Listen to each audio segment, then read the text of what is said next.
Hello guys, and welcome to mattsbeamer. Today's video is a quick question and answer video. Thank you to those who have sent me questions for me to answer. And also, thank you to those who have sent me photos and video footage of their car, so I can show them on my channel too. The first question is by Craig W. And he asks, what is your dream car? Well, my dream car is a E31 Alpina B12, which is based on the original E31 BMW 8 Series. I would like it in red or yellow, and yeah, that would be my dream car. I've loved the 8 Series since I was a kid, and as I'm likely to struggle getting a real Alpina B12, as I think they are over £100,000, I will have to go for maybe a 840 Ci or 850i or 850 Ci. Any normal 8 Series I would be very, very happy with. Again, in red or yellow or maybe green, any colour. I would just love an 8 Series.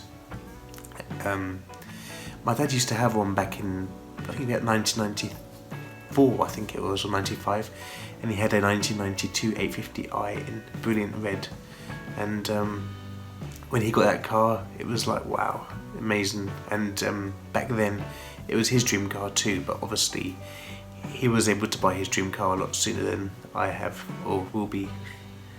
Next question.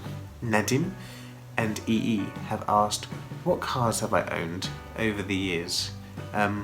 Okay, I've done a video on that one in the past. I shall put a link down below. But what I will do is tell you my favourite few I've had. So my favourite one, this is quite difficult, is a E38 740i back when I was 21, and it was in dark blue with cream leather seats.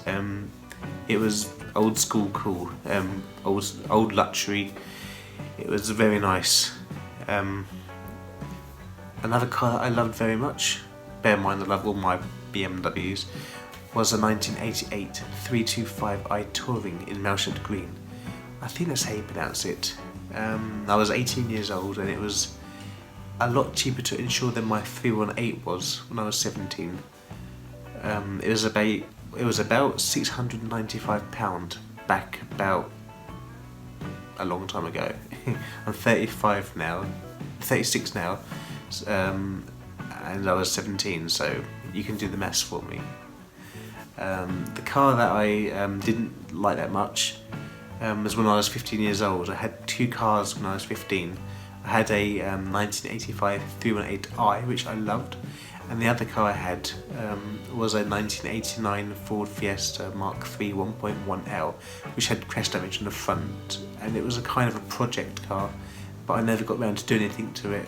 In the end, it ended up going to my auntie, and she ran it into the ground basically. Yeah, not a bad car though, it just wasn't my favourite that I've owned. Ben from Planet Auto, which is another YouTube channel which does car reviews, and he's doing some project cars at the moment, such as a Mark II Golf GTI, a C124 230 CE Coupe, and a Civic. And I also believe there's a 145 Cloverleaf somewhere there. But yeah, he asks, what do I think of the new BMW i4, and what would I think about an M-Tech version, for example an MI4? So what do I think about electric cars? I like electric cars to a degree. Not the things like the Nissan Leaf and the Zoe and all that. That's a bit boring for me. But with these car companies like BMW and Jaguar and that coming into the equation, it makes it a lot more interesting. I like the new i4. It's a good looking car. The grille was a bit hit and miss at the start, but now I really like it. Though I like electric cars, there's a few things I will miss. I will miss the sound. I will miss just the sound as part of the experience. When you put your foot down, you like to hear the sound of the engine burbling, or what's the word? Just basically making loud noises. And I miss the stuff like what you probably won't enjoy is I like actually playing about my engines, like doing spark plugs and all the biggest sort of jobs. And when you have an electric car, you won't have all that sort of stuff. It's kind of just like a plug and play thing, as far as I know. Obviously these electric cars are faster in some ways than the petrol versions, for example the Teslas, but they don't have the soul yet. There's no soul with there's no soul or proper character. And what do I think of an M version of an i4? In my opinion, well, it's hard to say really, because times are changing and you basically have to deal with the changes. You can't live in the past too much. It's going to be a sad day when your M3 or M4 or M6 or M8, whatever it is electric. Thank you, Ben, for asking that question, and please say hello to Annabelle. The next question is from a friend of mine who also has a YouTube channel called Bimmer, Belgium. Before I go into the question, my friend Michael has a 114i, the N13 engine. It's the same engine as mine, with less brake horsepower originally, but Michael's tuned it up and it can whip my car's arse, and basically many of the cars he challenges he beats. It's very, very interesting to see his car, and he does lots of mods to it. So if you want to see a good F20, F21 1 Series channel, which is more of the modification side of things, he's the guy to see. I'm more into showing you how things are repaired and that. Though I would like to add a few more, what do you call it? I want to add a few more twigs to my tree, I don't know. Basically I want to add a few more things I can do on my channel, rather than just F20 videos and in-depth tours. I want to be able to do reviews on cars and take them for test drives and all that kind of stuff, and go on shows and show you where I've been. But anyway, back to the question from Michael. He asks, why did I go for the BMW 1 Series? It wasn't actually me that picked my car. I was actually looking at buying a E63 630 Ci, which is like a baby 6 Series, and it was in a dark red and it was beautiful. But the problem is, when you buy a car in Russia, it's very difficult to find a good one. For example, I've heard of people buying brand new cars from dealerships which have been in accident damage before. So it's kind of scary. So in the end, my wife's friend called her and said she's still in her 116i, which is the car I own, and she asks if I want to buy it. She took it to the dealership and wanted to trade it in against her new 320 M Sport diesel. It was new about 3 or 4 years ago, whenever I bought this car, and the dealership offered her very little money, and she'd rather sell it to me for a little bit more and get more money for it and let me have a special deal. And basically this car is in very good condition. It needs a good old clean because it's in Russia and I can't do it myself because it's illegal unless I'm in Moscow region or something. It's quite frustrating because I love cleaning my cars. So thank you, Michael, for your question. I shall ask a question for your channel soon too, about modifications. FOK or Fork asks, when is the recommended time to change your oil on your N13 engine? But basically in BMW's world, you have to follow what the car says. what I actually do is I change my I change my oil and filter every 5,000 miles, which is about 8,000 kilometers. And if I don't do enough mileage, for example, this year I've done hardly any miles, then I change it once a year. Because even though if you don't do any miles, you still have to keep servicing your car regularly to keep it going. Thank you for your question. So I'm trying to remember the questions and look at the phone and all that at the same time. I'm not very good at this. 1 second. More Gamer asks, how can I set off my alarm as I'm not sure if it's working or not? The way I would personally do it is to leave the window down, lock the car up, and when the car's been sitting for a while, lean through the window, and that should automatically set off the alarm. And if that doesn't work, just release the bonnet open and the alarm should go off then. If it does not go off then, I would personally go to a dealership, because with security that's way out of my league, especially if it's a dealership one. I'm sorry, not much help there. Nick from Helsham asks, can I do a video on the common signs of a head gasket being blown? Okay, I shall do that for you.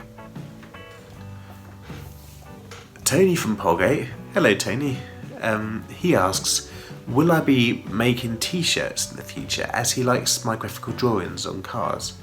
Funny enough, Tony, I've actually been talking to someone about making these t-shirts for me. I still need to design a few things, and yeah, it's something I'm thinking about in the future. Obviously in England, and I might be able to do some in Russia. I'm not sure yet, but I'm going to look into it. Thank you so much. The next question is from EE, and he or she, I'm sorry, asks, how do you change the interior lighting on the F20, F21? So what I'm going to do is make a quick video on how to change the interior lighting and the bulbs that you will need. If you want upgraded bulbs, like if you want to upgrade them to LEDs, the best person to ask about the actual bulbs is Michael from Bimmer, Belgium. So that's the end of the question and answer part. The next part of the video is the viewers' cars. So thank you to those who sent me pictures of their cars, and also I shall put clips up of my friend Michael's from Bimmer, Belgium. So let's go into voiceover mode.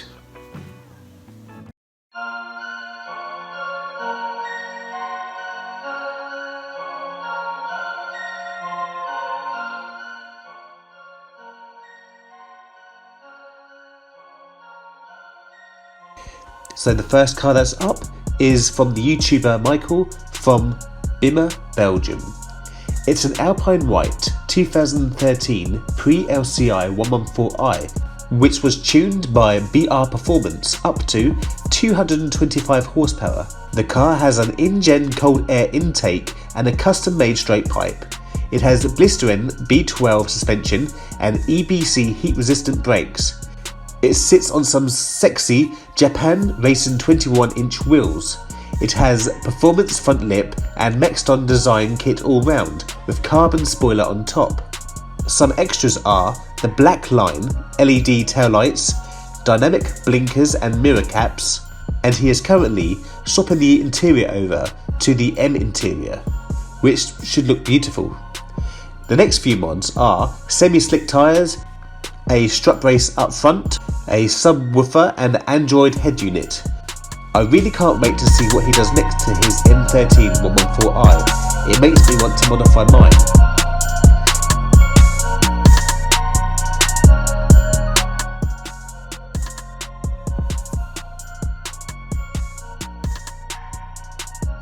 Up next, the car is owned by Bihar Shala. I apologise if I say your name wrong. Anyway, he is from Germany and Munich, which is the home of BMW. His F20 looks very similar to mine on the outside, including the hubcaps, but I love how this black grille completely changes the look. I will have to do it to my car soon. I have also noticed that he is luckier than me because he has iDrive. Next up is a car owned by Luca. His car is beautiful and very elegant. It's a 2012 116 ISE from England. I have seen a very similar car to this with the same wheels in Brighton years ago, about 2012. I wonder if it's the same car. It is finished in a colour I'm not too sure of, as in, I don't know the name. It reminds me of the beautiful E39 Glacier Green. I love it. It is also sat on some beautiful 381 turbine alloys, which I have not seen before. Well, only on the one in Brighton all those years back. Please let me know the name of this colour. Next up is a very cool one, owned by Nico Doman. I've never seen an F20 pull in a caravan before. Originally, this 118i had 170 brake horsepower, and now it has been modded up to 220. The cooling system was also upgraded to handle the mountain climbing. The caravan weighs about 870 kilograms, but when it is loaded up, it weighs about 1,120 kilograms. I love to see this car in video form. Next up is another UK car from a regular viewer called Craig Dubberly, who also left me a question earlier on in the video. Cheers. His beautiful car is a 118D finished in mineral grey, sitting on 378 alloys. I love this colour, especially on the F20. It kind of reminds me of the Dolphin Grey on my old E30 back when I was about 18 or 17. The last car on my list is owned by Anthony Campbell from the UK, who has a beautiful 116i Sport. I can't quite work out the colour in this photo. Is it midnight blue or mineral grey, or something else? I think this car is sitting on some 17-inch star spoke 379 alloys. I also want to say a big thank you to you, Anthony, for the lovely email. It's the emails from people like you which motivate me to make more videos when I'm feeling a bit low or demotivated. So I appreciate what you're doing. Please keep up your great work on your car, and yeah, thank you. Next up is Stavros's car, all the way from Greece. I can't quite work out the badge on this car, but I believe it's either a 116i or a 118. It looks to be finished in a mineral grey, running on 376 alloys. Next up is a black car, a black F20 from Mexico, owned by Pablo. I would like to see more of this car. Thanks Pablo for liking my videos and using them. I will let you know if I do a video on the shocks or belts soon. If you would like to see your car in the future videos, please send me some high quality photos of your car to my email address, which is mattsbeamer1984@gmail.com. If you would like to send video footage, that's even better. If you are recorded on your phone though, please put it in landscape mode, otherwise it's obvious it's been filmed on the telephone. Thank you all so much for helping me make this video, I appreciate it. Thank you and take care and keep safe. Goodbye.